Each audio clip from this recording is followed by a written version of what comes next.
ఈరోజు దేవుని వాగ్దానం మీరు 30 అధ్యాయం 18 వచ్చిన చూద్దాము. యెహోవా ఈ మాట సెలవిచ్చుచున్నాడు, యాకోబు నివాస స్థలములను కరుణించి వాని గుడారములను నేను చెరలో నుంచి రప్పింతును. దేవుడి వాక్యం దీవించడానికి ఇది మీకోసం మీరు రిసీవ్ చేసుకోండి.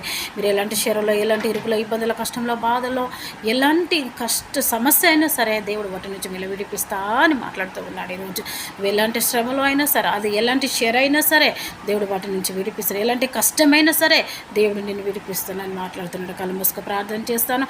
దేవుడు ఆడని కొందనాలు తండ్రి, బిడ్డలను పెట్టండి, తాకండి ప్రభా.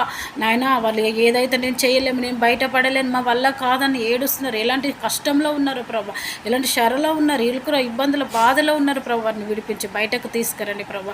అయా నీ కొందనాలు వాళ్ళ చుట్టూని అగ్ని కంచి వేసి మంచి ఆరోగ్యం స్వస్థ విడుదల దయచే వాళ్ళ జీవితంలో పోగొట్టుకునే అన్ని తిరిగి సహాయం చేయండి ప్రభా. వాళ్ళ కుటుంబాలను కట్టండి, వాళ్ళ పిల్లలను వారిని బ్లెస్ చేయమని అడుగుచున్నాను తండ్రి. నాయన పేదరికంలో, దరిద్రతలో ఉన్న వారిని ప్రభా దీవించి బ్లెస్